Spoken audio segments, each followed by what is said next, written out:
Shalom, jemaat yang dikasihi Tuhan. Sekali lagi tidak terasa kita telah ada di bulan September dan sebentar lagi kita akan masuk di bulan Oktober.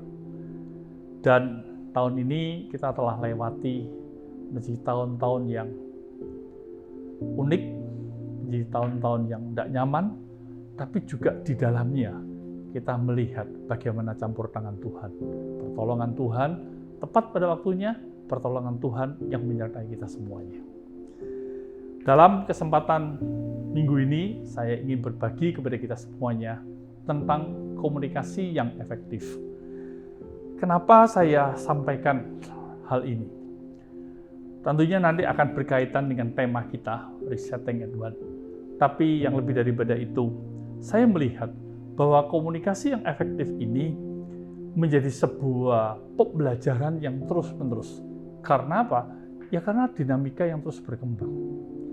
Salah satu yang membuat saya rindu untuk menyampaikan hal ini lagi, satu saat saya berbicara dengan salah seorang saudara, dan dia bercerita bagaimana komunikasi yang efektif itu telah masuk menjadi salah satu materi perkuliahan 2-4 SKS gitu. Dalam semua bidang kehidupan, apalagi bisnis. Gitu. Komunikasi yang efektif itu dibutuhkan sekali. Dia cerita pada waktu dia diminta oleh pimpinannya untuk menyiapkan sebuah proposal, ya, bagaimana menjual perusahaannya di dunia internasional. Gitu. Maka bukan hanya sekedar kebenaran data, bukan hanya sekedar data-data akuntansi, data-data marketing, data-data produksi, dan sebagainya. Tetapi ada bagian-bagian yang lain, sampai mereka harus menyewa konsultan untuk mengatur, menyiapkan segala sesuatunya ini. Gitu. Karena setiap orang dari negara-negara yang berbeda, tentunya harus dihadapi dengan cara yang berbeda. Dalam dunia bisnis, ada budaya-budaya yang berbeda antara satu negara dengan negara yang lain. Sehingga waktu mereka diminta untuk menyajikan proposal dengan data-data yang ada, maka tentunya mereka telah mengatur sedemikian rupa. Fokus pada apa yang diperhitungkan dan apa yang dipikirkan dalam budaya masing-masing negara itu.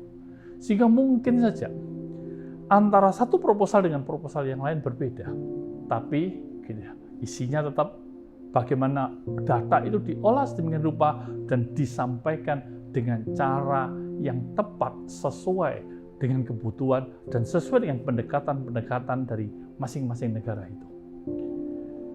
Kelihatannya jadi rumit, tapi disinilah menjadi sebuah ide, menjadi sebuah inspirasi bahwa dunia telah mengglobal, dunia telah menjadi dunia yang luas sekali, dan tapi dalam keluasan dunia ini, gitu, terjadi kebebasan untuk kita itu mau dan bisa bergaul dengan semua orang dari negara-negara manapun juga, gitu. Dan tentunya pada saat kita bergaul, gitu, yang harusnya kita pikirkan bukan hanya kepentingan kita, bukan hanya apa maunya kita, tapi bagaimana sebuah hubungan itu ditingkatkan lewat sebuah pendekatan-pendekatan yang luar biasa sekali. Dan di dalam interaksi itu, kita akhirnya bisa mengenali satu dengan yang lainnya. Wow, betapa sesuatu yang luar biasa sekali. Belum lagi bagaimana perubahan-perubahan yang terjadi. Mau tidak mau akan membawa perubahan di dalam cara kita berkomunikasi. Perkembangan anak, situasi-situasi yang berbeda, bidang-bidang kehidupan yang berbeda, tentunya harus kita dekati dengan cara-cara yang berbeda pula. Gitu. Tidak meninggalkan konsisten kita dalam prinsip, hanya bagaimana kita menyajikan sebuah komunikasi yang sangat fleksibel, yang sangat dinamis, sehingga dalam komunikasi itu timbul pengertian. Akhirnya kita menjadi orang yang bisa bersahabat, bisa membangun hubungan dengan siapa saja. Gitu. Inilah yang mendorong saya untuk mencoba memberikan ide-ide, inspirasi yang tentunya dalam bagian saya, maka firman Tuhan akan memberikan inspirasi yang pokok, yang mendasar untuk kita bisa kembangkan dalam sikap hidup ini. Dalam 3 bagian pertama ini saya ambil beberapa teori dari sana sini yang akan melengkapi kita sebetulnya komunikasi yang efektif itu apa dan bagaimana. Komunikasi yang efektif adalah pertukaran informasi, ide, perasaan yang menghasilkan perubahan sikap sehingga terjalin sebuah hubungan baik antara pemberi pesan dan penerima pesan. Pengukuran efektivitas dari suatu proses komunikasi dapat dilihat dari tercapainya tujuan si pengirim pesan. Saya ambil dari Wikipedia. Gitu. Jadi bukan hanya sekedar ngobrol, bertukar informasi, ide, perasaan. Gitu. Tapi harus terjadi perubahan yang mengarah pada sebuah hubungan baik. Gitu. Dan di dalam perubahan itu tercapailah tujuan dari si pembawa pesan.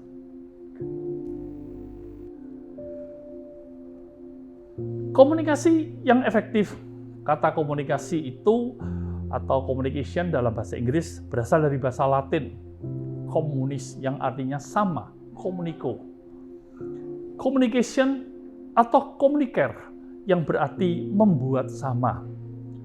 To make common. Istilah pertama komunis adalah istilah yang paling sering sebagai asal-usul kata komunikasi yang merupakan akar dari kata-kata Latin lainnya yang mirip. Komunikasi menyarankan bahwa suatu pikiran, satu makna, atau suatu pesan dianut secara sama-sama. Di dalam komunikasi, ini menurut Mulyana, di dalam komunikasi sebetulnya antara pembawa pesan dan penerima pesan ada dalam sebuah kebersamaan. Sama, tidak jomplang, tidak lebih. Itu makna dari komunikasi. Dan komunikasi yang efektif untuk dapat berkomunikasi dengan baik dan efektif, kita dituntut untuk tidak hanya memahami prosesnya, tapi juga mampu menerapkan pengetahuan kita secara kreatif. Nah, di sini penting. Kreatif, komunikasi dikatakan efektif apabila komunikasi yang terjadi bersifat dua arah, yaitu di mana makna yang distimulasikan sama atau serupa dengan yang dimaksudkan oleh komunikator atau pengirim pesan. Ide penting dari sebuah komunikasi yang efektif itu kreativitas bagaimana pembawa pesan ingin menyampaikan pesannya kepada si penerima pesan dengan mempunyai pengetahuan dasar tentang latar belakang, budaya, pengenalan, penghargaan terhadap si penerima pesan ini. Sehingga di dalamnya tidak ada dominasi. Sehingga di dalamnya akan ada sebuah pemahaman jalinan hubungan yang mungkin akan lebih baik lagi pada masa-masa berikutnya. Dan inilah yang merupakan nilai-nilai dari komunikasi yang efektif itu. Dengan kata lain menurut saya, kalau kita ini menjadi orang yang mencoba mau belajar, berkomunikasi dengan efektif, maka itu menjadi sebuah pembelajaran yang terus-menerus, yang akhirnya dengan mudah, kita tuh bisa memahami orang-orang tertentu, dan akhirnya kita bisa menjadi sahabat dari banyak orang. Bukankah hal-hal ini yang sedang dibutuhkan dunia pada saat-saat seperti ini? Tahun ini kita mengambil tema Resetting at One. Tema tahun 2021. Tema dari ROL, Gereja Bethel Injilis Penuh Jemaat Sungai Kehidupan Surabaya. Yang berarti menata hidup ini, men-set ulang sesuai dengan kondisi dan tujuan untuk hidup sesuai dengan yang nomor satu dalam hidup ini. Mengapa tema komunikasi ini saya masukkan di dalam bagian mengaplikasikan, menghidupkan resetting ini? Karena dalam semua perubahan-perubahan yang terjadi, kita tidak boleh terbawa arus, Tetapi kita juga tidak boleh kaku dengan diri kita sendiri. Kita juga harus bisa mengikuti arus dengan sebuah dinamika untuk menyadari apa yang terjadi dan akhirnya kita bisa mencoba membangun hubungan dalam sebuah jembatan komunikasi sehingga kita akhirnya tahu apa yang Tuhan mau untuk kita lakukan. Resetting itu men-set ulang. Demikian juga dengan cara berkomunikasi kita. Bukan untuk tujuan saya, bukan untuk tujuan pembawa komunikasi, tetapi untuk tujuan bersama yang di dalamnya tentunya kita tahu yang nomor satu dalam hidup kita ini punya rencana apa.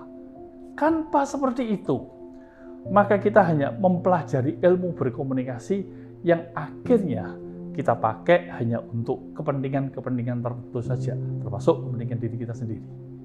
Mari kita sadari bahwa Allah menciptakan kita punya rencana. Allah menciptakan kita ada kehendaknya. Waktu kita menyadari kehendak dan rencananya itu, maka apa yang harus kita olah adalah bagaimana berkomunikasi sehingga kehendaknya, rencananya itu didengar oleh banyak orang. Paling tidak, orang juga bisa memahami apa yang sedang Tuhan kerjakan dalam hidup kita dengan cara yang sederhana pula. Tema resetting ini mengkokohkan kita untuk bisa mempertahankan diri kita menjadi sahabat dari banyak orang, menjadi rekan, menjadi teman untuk banyak orang. Bukankah bagian itu menjadi bagian yang penting saat kita berfungsi menjadi garam dan terang dunia juga. Itulah yang mendasari saya, sehingga saya masukkan ini sebagai bagian dari sebuah aplikasi terhadap tema Resetting and One. Saya berharap dalam bulan Oktober dan bulan November, paling tidak ada dua hal lagi yang ingin saya sampaikan, yang menjadi sebuah pencerahan, ide, inspirasi, sehingga di dalam tahun Resetting ini ada banyak peningkatan, ada banyak kemajuan, gitu, seturut dengan kehendaknya. Kita bisa menjadi dinamis, menjadi fleksibel, tapi tidak terbawa arus. Baik, jemaat yang dikasihi Tuhan. Manfaat komunikasi yang efektif. Kuncinya adalah menjadi jembatan. Gitu. Menjadi jembatan dari perbedaan status sosial. Kita tahu bersama salah satu bidang pelayanan, ladang pelayanan yang Tuhan percayakan kepada kita di role ini adalah melayani mereka-mereka yang datang dari keluarga prasejahtera. Seringkali saya diskusi dengan teman-teman sekretariat. Kadang kita tuh tidak bisa memahami cara berpikir mereka itu. Gitu.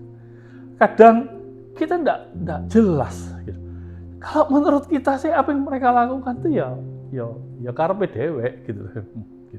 Kadang-kadang saya selalu katakan kepada teman-teman, ada banyak orang itu menjadi orang yang tidak diberkati tapi tidak menyadari itu berkat. Kenapa? Karena ya si ngomel gitu. Karena ada hal-hal yang mereka tidak sadari bahwa sebetulnya mereka harus bertumbuh bukan hanya penerima berkat tapi harus menjadi berkat, menjadi pemberi berkat gitu. Tapi ya karena kesempitan cara berpikir mereka dan dari pola asuh, dari latar belakang, akhirnya ya mereka hanya sampai pada masa-masa seperti itu aja. Kalau tadi diberi kesempatan memberi renungan firman Tuhan, kadang-kadang kata-kata yang dipakai kata-kata yang indah, yang kadang-kadang kami bingung, gitu.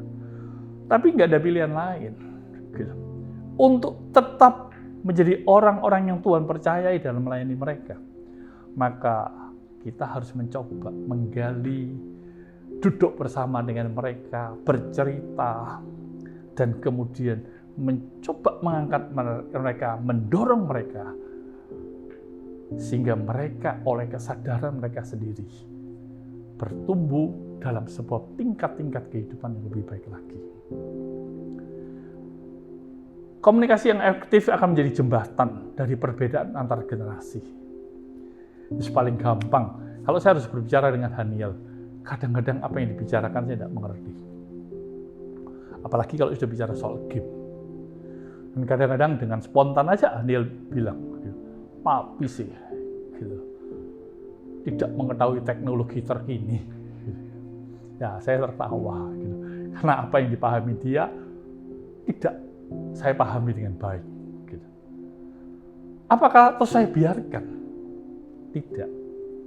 Saya mencoba menggali lebih banyak lagi dan mencoba mengarahkan sebuah pemikiran, wawasan yang semoga dari apa yang saya bagikan ini memberikan pencerahan, memberikan inspirasi untuk Haniel mengambil prioritas penting dalam masa depannya. Komunikasi yang efektif menjadi jembatan dari perbedaan budaya. Apalagi kalau sudah bicara soal budaya. Sesuatu yang sudah tertanam sejak lama. Gitu. Yang kadang-kadang menjadi ganjelan perbedaan dan akhirnya ya sudah kita jalan sendiri-sendiri aja. Tapi tidak melakukan pendekatan-pendekatan. Di bagian lain, gitu, saya sebutnya distorsi persepsi. Ini yang seringkali timbul. Gitu. Di distorsi persepsi itu adalah sebuah distorsi itu perbedaan cara pandang. Gitu. Bicaranya sama tapi cara pandangnya berbeda, tidak nyampe. Gitu. Sedangkan dunia ini sedang dibombardir dengan semua informasi-informasi yang ada, yang kadang-kadang tidak sama. Coba lalu kita lihat di dalam masa-masa pandemi ini, seringkali saya jumpai para ahli menyerang ahli yang lainnya. Gitu. Ya, misalnya antara bagaimana membangun manusia sehat, tapi juga ekonomi berjalan. Wah, seringkali terjadi perdebatan. Gitu. Pada saat seseorang hanya mempertahankan salah satu sisi pandangnya, maka dia akan menjadi dengan mudah mencaci maki yang lainnya. Padahal belum tentu cara pandang orang lain itu berbeda. Dan ini yang seringkali saya sebut distorsi persepsi yang luar biasa sekali. Teman-teman yang dikasihi Tuhan, seturut dengan perkembangan dunia yang seperti ini, seringkali orang hanya sampai kepada apa yang dia pikirkan dan dia tidak mencoba mengerti cara berpikir orang lain. Padahal kalau kita mencoba mengefektifkan komunikasi kita, maka jembatannya terhubung sehingga semua hal bisa dilakukan dengan baik, walaupun prosesnya panjang. Belum lagi keterbatasan sarana. Saya tuh masih ingat waktu dimulainya sekolah daring. Gitu. Ya, saya harus menghargai para guru harus bekerja dengan ekstra untuk membangun sebuah sistem pembelajaran yang kreatif, yang membuat anak-anaknya bisa mengikuti dengan baik.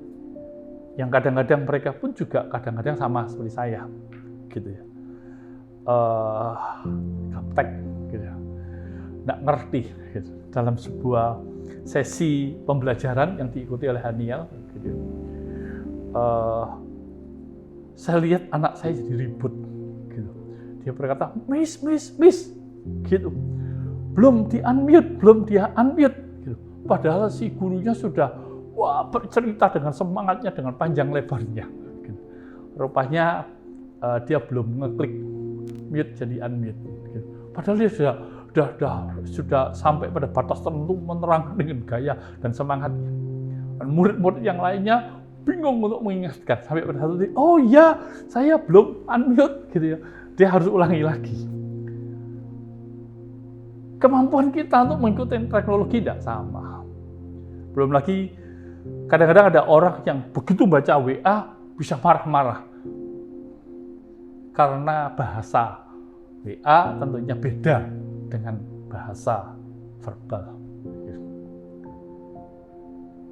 Belum lagi kadang-kadang komunikasi itu ditandai dengan jaringan. Begitu jaringan ada masalah, penerima tidak mendengarkan dengan baik, sekali lagi bisa salah. Tapi kalau kita menyadari sebuah komunikasi yang efektif, maka faktor-faktor ini pun harusnya kita pertimbangkan. Sehingga komunikasi yang efektif itu betul-betul memperhitungkan semua aspek, dan tujuan dari komunikasi efektif menjadi jembatan dari semua perbedaan. Bukankah ada banyak lagi perbedaan-perbedaan yang sedang terjadi dalam masa-masa sekarang ini? Baik, sekarang mari kita dengarkan nasihat Paulus. Di dalam 1 Korintus 9 ayat 20, Paulus berkata, "Demikianlah bagi orang Yahudi, aku menjadi seperti orang Yahudi, supaya aku memenangkan orang-orang Yahudi." Paulus Yahudi, tapi dengan Yesus membawa sebuah perubahan, perjumpaan dengan Paulus yang merubah gaya cara hidup Paulus menjadi orang percaya. Dia tidak mengikuti nilai-nilai Yahudi dalam soal beragama, keyakinan. Tapi dalam hal-hal tertentu, statement ini menjadi sebuah pemahaman. Walaupun mungkin ada perbedaan antara Yahudi dan orang percaya pada waktu itu, Paulus mencoba mengatakan, bagi orang Yahudi, aku menjadi seperti orang Yahudi, supaya aku memenangkan orang-orang Yahudi. Ini tujuan dari sebuah komunikasi. Dengan proses, dia mencoba mengidentifikasikan cara berpikir Yahudi, budaya Yahudi, dengan semua keanekaragaman yang mungkin menjadi sebuah pemisah perbedaan-perbedaan antara dirinya sebagai orang percaya dan orang Yahudi. Bagi orang-orang yang hidup di bawah hukum Taurat, aku menjadi seperti orang yang hidup di bawah hukum Taurat. Sekalipun aku sendiri tidak hidup di bawah hukum Taurat. Disinilah Paulus mencoba menunjukkan eksistensi dirinya. Bahwa dengan mencoba memahami orang lain, dia tidak larut, dia tidak hanyut. Dia tetap konsisten dengan apa yang dia yakini dan apa yang dia percayai. Tapi dalam berkomunikasi, dalam membangun hubungan, dia mencoba menyelami, memahami orang-orang lain dan mendudukkan dirinya dalam posisi orang-orang tersebut. Tujuannya pasti, supaya aku dapat memenangkan mereka yang hidup di bawah hukum Taurat. Nah, saudara-saudara, menarik sekali ya, bahwa Paulus memberikan sebuah nasihat untuk menjaga konsisten dirinya, untuk tidak larut, tetapi juga di bagian yang lain dia mencoba memahami, mengerti, memberikan sebuah pembelajaran penting. Sehingga dari pembelajaran itu dia dapat menyelami cara berpikir orang, dan dalam menyelami cara berpikir orang itu, dia mencoba membawa sebuah komunikasi apa yang dia yakini. Betapa sesuatu yang sangat luar biasa sekali. Sudahkah kita mencoba menjadikan nasihat Paulus itu menjadi bagian daripada hidup kita? Sehingga kita tidak, dalam bahasa Jawanya, ngeyel dengan diri kita sendiri. Sampai akhirnya kita merasa menjadi orang-orang yang paling benar. Tentunya tidak. Kita dalami lagi. Di dalam Efesus 4 ayat 15, ayat ini sudah beberapa kali saya sampaikan. Tapi saya coba mendalami, waktu saya merenungkan, saya lihat sana-sini, gitu ya. Saya menemukan hal-hal penting yang harusnya kita belajar. Dalam bahasa Indonesia dikatakan, tetapi dengan teguh berpegang kepada kebenaran di dalam kasih, kita bertumbuh di dalam segala hal ke arah Dia, Kristus yang adalah kepala. Lah, dalam bahasa Inggrisnya dikatakan, but speaking the truth in love, may grow up into Him in all things, which is the head, even Christ. Gitu. Dari segi perbedaan, tapi yang menarik adalah bahasa Indonesia dengan teguh berpegang kepada kebenaran, tapi bahasa Inggrisnya speaking the truth in love, berbicara kebenaran dalam kasih. Tapi sebelum kita berbicara kebenaran dalam kasih? Dikarenakan ayat ini bahwa berbicara dalam kasih itu membawa pertumbuhan dalam segala hal ke arah Dia, Kristus yang adalah kepala. Saya simpulkan pertumbuhan di dalam segala hal ke arah Dia yang adalah kepala ditentukan oleh kemampuan berbicara dalam kasih. Saya ulang, pertumbuhan dalam segala hal ke arah Dia yang adalah kepala ditentukan kemampuan berbicara kebenaran dalam kasih. Berarti di dalam ayat ini banyak hal. Yang pertama, tujuan berbicara itu adalah bertumbuh. Pertumbuhan baik si pemberi pesan atau si penerima pesan. Pemberi pesannya karena proses dia mengenali si penerima pesan, dia mencoba mengolah kata gitu. Sehingga tersampaikanlah maksud penting yang akhirnya dia bertumbuh.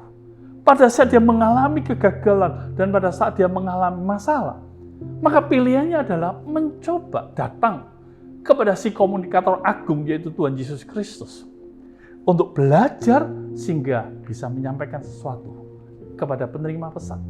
Dengan harapan si penerima pesan pun mengalami pertumbuhan yang ke arah Dia. Berarti komunikasi di sini adalah sebuah komunikasi yang bukan asal ngomong kebenaran. Karena ayat ini tidak mengajarkan kita ini untuk membela kebenaran. Tetapi ayat ini mengajarkan untuk kita ini berbicara kebenaran. Sehingga kita tidak perlu marah, jengkel, atau apapun juga pada saat penerima pesan tidak merespon apa yang kita katakan. Tugas kita itu berbicara kebenaran sehingga kita pemberi pesan bertumbuh seperti Kristus dan penerima pesannya mendengarkan sesuai dengan pemahaman yang penting dari si pemberi pesan ini, sehingga akhirnya dia melihat sesuatu yang berbeda dan membuat dia bertumbuh juga. Betapa ini suatu proses yang luar biasa sekali. Nah, the truth itu bukan hanya benar sebagai prinsip, tapi tepat. Tepat itu berbicara karena kita menyadari usia yang kita ajak ngomong, kita menyadari budaya, kita menyadari siapa yang kita ajak ngomong ini, sehingga bahasa yang kita gunakan menjadi bahasa yang tepat untuk kita sampaikan. Termasuk banyak hal, perbedaan-perbedaan yang paling tidak saya sebutkan di bagian tadi. Speaking the truth itu mengatakan yang benar sesuai prinsip dengan cara yang tepat. Cara yang tepat karena pemahaman yang tepat. Cara yang tepat dalam waktu yang tepat. Gitu. Dan ini merupakan sebuah kreativitas yang menurut saya di dalamnya semakin kita mampu mendalami ini dengan baik, semakin kita ini bisa menjadi seorang komunikator yang baik. Satu saat dalam sebuah sesi, saya diminta untuk memberi masukan sebagai orang tua murid gitu, kepada salah satu konsultan pendidikan. Saya sangat kagum, luar biasa. Si konsultan ini, walaupun mungkin ilmunya lebih dari saya, tapi dia mampu mengelola kata, mengatur segala sesuatunya, sehingga saya yang diajak ngomong ini jadi semangat ngomongnya gitu. Dan dia tidak obrol ilmunya, tapi dia juga menarik sesuatu dari saya, kemudian dia coba ungkapkan apa yang dia mau. Menurut saya, sebuah pembicaraan, sebuah sesi yang sangat menarik sekali. Sehingga dengan mudah saya juga bisa memahaminya. Luar biasa sekali. Gitu. In love. Lah, kata love yang dipakai di sini adalah kasih agape. Saya sebutnya sebagai kasih yang bersumber dari Tuhan. Kasih yang tertinggi. Komunikasi yang benar dalam prinsip dan ketepatan bersumber pada kasih Tuhan, bertujuan untuk bertumbuh ke arah Dia. Inspirasi firman tadi di dalam Efesus 4 ayat 15 mengajarkan kita untuk komunikasikan yang benar, komunikasikan sesuai dengan prinsip, dengan ketepatan, tepat orangnya, tepat budayanya, tepat bahasanya, pemahamannya, usianya, dan sebagainya. Dengan hati yang dilawat oleh kasih Tuhan, sehingga saya pun mengalami pertumbuhan dari komunikasi tersebut, dan saya harapkan orang yang saya ajak ngomong pun bertumbuh ke arah Dia, mengenal Kristus. Di bagian lain, dalam 2 Korintus 1 ayat 12, dikatakan, inilah yang kami megahkan, yaitu bahwa suara hati kami memberi kesaksian kepada kami bahwa hidup kami di dunia ini, khususnya dalam hubungan kami dengan kamu. Hubungan kami dengan kamu dikuasai oleh ketulusan dan kemurnian dari Allah, bukan oleh hikmat duniawi, tetapi oleh kekuatan kasih karunia Allah. Menarik sekali bahwa sebuah kemegahan yang dibanggakan dalam hidup ini adalah hubungan. Menjadi prioritas yang terutama, menjadi prioritas yang penting. Sebuah hubungan yang didasari atas ketulusan dan kemurnian. Bahasa Inggrisnya ada sebuah kegembiraan gitu ya. Karena di dalamnya ada kesederhanaan, simplicity, dan godly sincerity, atau ketulusan, kemurnian hati. Saya menyebutnya hubungan komunikasi yang terjalin, hubungan atau komunikasi yang terjalin didasari ketulusan, kesederhanaan menjadi diri sendiri. Saya tidak harus jadi orang lain. Gitu.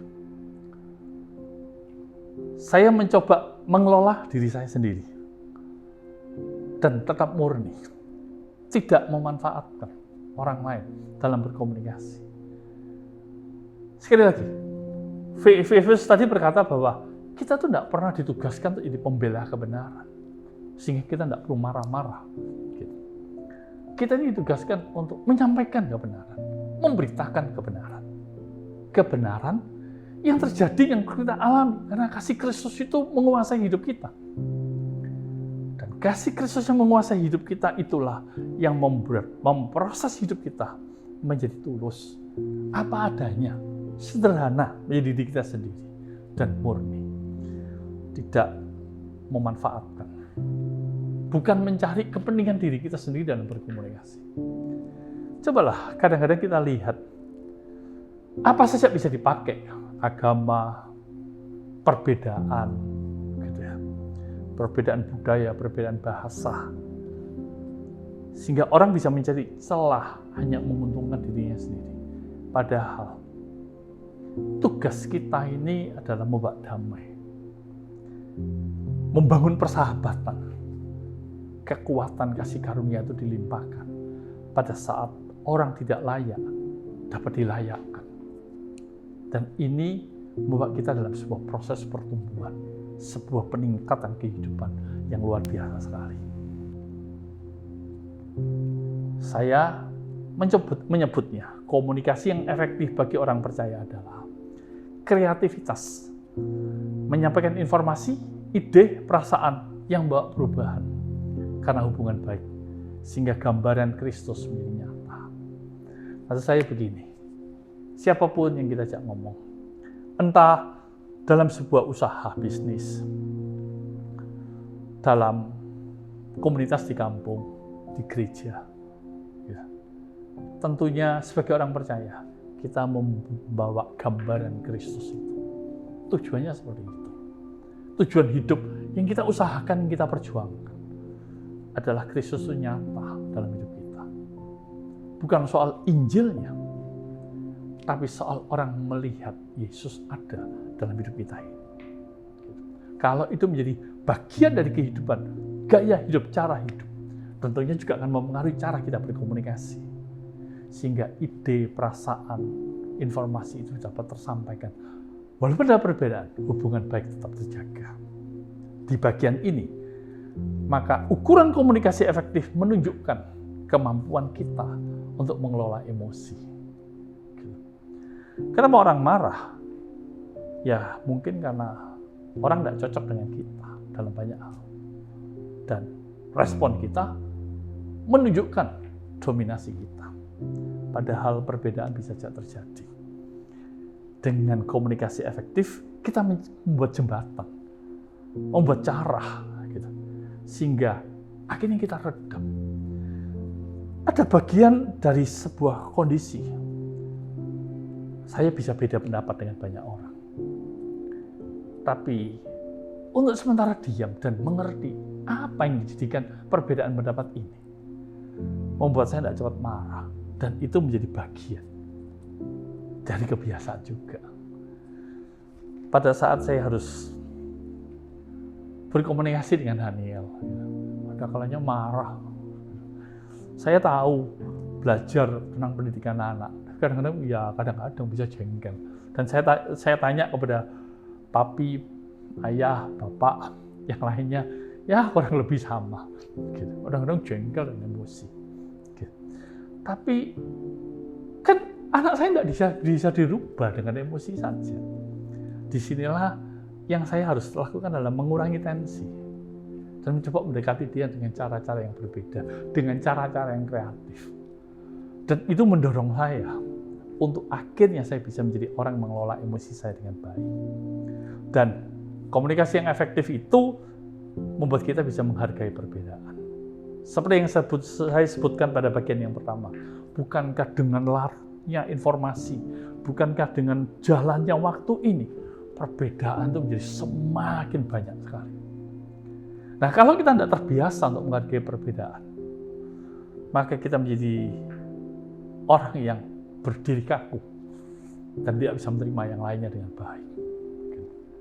Dan ingat Efesus 4 tadi, komunikasi efektif menunjukkan kemampuan kita untuk dewasa rohani. Dewasa rohani tentunya ditentukan juga oleh kedekatan dan kebergantungan kita kepada Tuhan. Bahwa kadang kita kehabisan ide, kadang-kadang kita kehabisan akal, gitu, untuk berbicara, untuk menasehati orang lain. Tapi karena dia komunikator agung, yang akan selalu ada dalam jalinan hubungan dengan saya, dengan kita semuanya, maka kita bisa terobos dan kita masih bisa membangun jembatan-jembatan dari semua perbedaan yang ada. Amsal 25 ayat 11 berkata, perkataan yang diucapkan tepat pada waktunya adalah seperti buah apel emas di pinggan perak. Menarik sekali.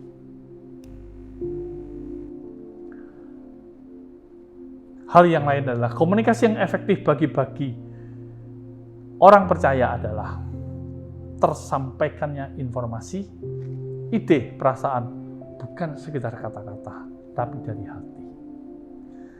Waktu saya punya banyak pengalaman, waktu saya harus merawat, kami punya sepakat dengan istri saya merawat Haniel, tidak menyerahkan Haniel kepada suster ya, baby sister atau apalah gitu. Tapi kami merawat. Jadi sejak Haniel lahir kami rawat gitu. Dan tentunya komunikasi menjadi sarana yang paling efektif. Dan pada waktu itu Haniel pasti tidak mengerti bahasa kami. Tapi tahu kok saudara, bahasa hati itu lebih dari semuanya ini. Waktu kami dekati, waktu kami ajak ngomong dengan apapun yang ada. Ada sinkronisasi yang baik sekali. Sehingga akhirnya dengan mudah Haniel tahu siapa papinya, siapa maminya, dan apa yang harus dia taati. Walaupun dalam usia-usia tertentu, gitu, mulai timbul gejolak lagi. Gitu. Karena informasi yang masuk, yang terangkai, yang menyatu dalam pikirannya, gitu. Sehingga dalam banyak hal terjadi perbedaan-perbedaan lagi. Tapi tentunya ini menjadi ide kreatif bagi kami orang tuanya, dan saya berharap bagi Haniel juga, untuk sehingga terbangun sebuah komunikasi yang terus-menerus. Dan ini menjadi sebuah kekuatan.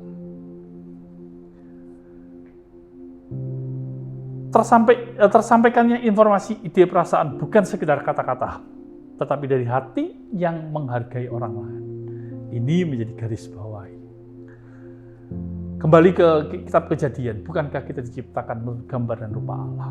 Saya diciptakan menurut gambar dan rupa Allah, Haniel diciptakan menurut gambar dan rupa Allah, istri saya diciptakan menurut gambar dan rupa Allah, orang lain diciptakan menurut gambar dan rupa Allah. Pada saat kita mencoba mencaci maki mereka, menghina mereka, memarahi mereka, ya bukankah kita sedang memarahi, mencaci maki gambar dan rupa Allah? Setidaknya kalau kita mencoba menghargai mereka sebagai gambar dan rupa Allah, maka kita akan tahu apa yang harusnya kita sampaikan dengan bentuk pemahaman. Kalau kita bicara dengan orang yang secara status sosialnya di bawah kita, kadang-kadang kita bisa enak aja ngomeli dan sebagainya. Tapi apakah kita juga berani berbicara dengan orang yang secara sosial di atas kita? Tentunya kita harus berpikir ulang. Inilah yang saya sebut dengan belajar menghargai orang itu. Komunikasi itu bukan sekedar kata-kata tetapi dari hati yang menghargai orang lain dengan cara dan waktu yang tepat. Kembali lagi, menggambarkan kasih dan kebaikan Tuhan. Disinilah menunjukkan kemampuan menjaga hati kita untuk menjadi, ingat 2 Korintus 1 ayat 12 tadi, tulus. Tetap sederhana, apa adanya, ya inilah saya, dengan semua keberadaan saya, menjadi diri sendiri, tidak harus menjadi orang lain. Gitu. Tapi tidak berarti menjadi diri sendiri itu menjadi semuanya, tidak. Kadang-kadang menjadi diri sendiri tapi kita kaku, juga membuat semuanya jadi nggak fleksibel. Ya sederhana lah, kalau terjadi perbedaan pendapat ya udah, ya beda, mau apa lagi. Tapi berikutnya mari kita lihat kemungkinan yang kita bisa bangun lagi. Dan kemampuan menjaga hati untuk menjadi murni, jernih dalam pemandangan. Perbedaan pendapatnya di sini, gitu ya. Tentunya bisa ditekan dengan cara yang lain, terbuka terhadap semua informasi, terhadap semua masukan, feedback, sebagainya, gitu. Tidak anti, dan memakai komunikasi untuk tidak memanfaatkannya, memanfaatkan orang lain untuk kepentingan diri kita sendiri. Pasti dalam sebuah komunikasi ada kepentingan, tapi kepentingan bukan segala-galanya. Hubungan baik lebih dari kepentingan itu. Dengan hubungan baik, kita tahu sebetulnya, kita bisa mencoba memahami satu dengan yang lainnya lebih baik. Tentunya ini bukan sebuah inspirasi yang gampang dilakukan. Tapi saat kita berproses, mencoba lagi, bukankah akan terjadi juga apa yang sedang kita rindukan ini? Komunikasi yang efektif akan membuat hubungan baik dengan orang lain, yang akhirnya akan menciptakan kepuasan. Puas bagi kami, puas bagi saya, memberi informasi, dan tentunya puas juga bagi penerima informasi. Dan hubungan baik itulah yang akan menciptakan sesuatu yang menurut saya kekal. Gitu. Hubungan baik lebih daripada yang lainnya. Firman Tuhan dalam Yeremia 29 ayat 7 berkata, usahakan kesejahteraan kota kemana kamu aku buang. Apa hubungannya? Waktu saya renungkan kota, ini bukan hanya sekedar city, kota Surabaya gitu, luas. Tapi sebetulnya tempat, bicara soal tempat, kemana aku tetapkan, kemana Tuhan izinkan kita melewatinya. Berdoalah untuk kota itu, berdoalah tempat itu, wadah itu, komunitas itu kepada Tuhan, sebab kesejahteraannya adalah kesejahteraanmu. Usahakan kesejahteraan, usahakan damai sejahtera. Nah, jadikan gereja tempat kita bekerja, keluarga, komunitas yang paling inti, menjadi wadah di mana kita bisa membangun komunikasi yang efektif. Atasi perbedaan, gitu. berikan penghargaan, menjadi bergantung kepada Tuhan, sehingga muncullah ide-ide kreatif, apa yang tidak pernah terpikirkan akan menjadi bagian daripada dinamika itu, sehingga kita pun mengalami pertumbuhan rohani. Orang, anak, istri, orang yang di sekitar kita juga melihat kita yang mengalami pertumbuhan, melihat gambaran Kristus, dan mereka pun akan mengidentifikasi itu menjadi diri mereka sendiri. Dan akhirnya mereka bisa bertumbuh dalam pengenalan akan Tuhan. Teman-teman yang dikasihi Tuhan, tidak salah loh Tuhan menempatkan kita di mana kita berada. Kalau toh ada satu tempat kita tidak setia, percayalah, di tempat lain pun kita akan mengalami masalah yang sama. Sampai akhirnya kita pun diajar Tuhan dengan cara-cara kreatif untuk akhirnya kita menganggap itu menjadi bagian penting dari berkomunikasi itu sendiri. Dalam gereja, dalam keluarga, tempat kita bekerja, adalah sarana-sarana, wadah-wadah yang Tuhan izinkan di tempat kita melatih diri kita sendiri. Sehingga Injil dapat disampaikan, terang dan dalam dunia dapat berperan, dan di situ kita memperoleh kesempatan-kesempatan untuk bertumbuh seperti gambaran Yesus Kristus bagi kita semuanya. Bukankah sesuatu yang luar biasa? Nah, itu menjadikan kita mencoba merefleksikan diri kita. Sudahkah kita menjadi seperti itu? Sudahkah kita menjadi sahabat yang menyenangkan bagi orang lain? Sudahkah kita memiliki hubungan-hubungan dalam perbedaan-perbedaan itu? Dan mengakuinya dengan jernih pula. Dan menyelesaikannya kalau perlu. Sehingga hubungan terbina dengan baik. Bukankah hubungan yang terbina itu adalah sebuah kekuatan? Dan saya tadi berkata, bersifat kekal. Dimanapun kita berada. Kembalilah apa yang kita yakini dalam tema tahun ini, resetting at one. Sudahkah kita tahu apa yang dimau oleh yang nomor satu dalam hidup ini? Sehingga kita jalankan. Di mana Tuhan bisa memakai kita, mengolah kita, memproses kita, sehingga kita menjadi orang yang bisa berkomunikasi dengan efektif dan punya dampak besar loh. Gitu. Dalam dunia yang global dan dalam dunia yang luas, gitu. Dan kita belajar membuat diri kita fleksibel. Wah, sesuatu yang luar biasa akan terjadi. Datang dari komunikasi kita yang efektif. Tuhan memberkati kita semuanya. Mari kita berdoa. Tuhan, firman Tuhan mengajarkan kepada kami tentang apa yang harus kami sampaikan. Tuhan tidak membuat kami menjadi pembela kebenaran. Orang yang merasa bahwa kebenaran yang kami terima itu sebagai sesuatu yang harus dibela, sehingga terjadi pencederaan, sehingga terjadi beda pendapat yang berakhir pada emosi dan sebagainya. Tapi Tuhan izinkan kami menyampaikan kebenaran dalam perbedaan, supaya dalam setiap dinamika hidupnya kami pun belajar memahami yang membuat kami bertumbuh seperti yang Kau mau.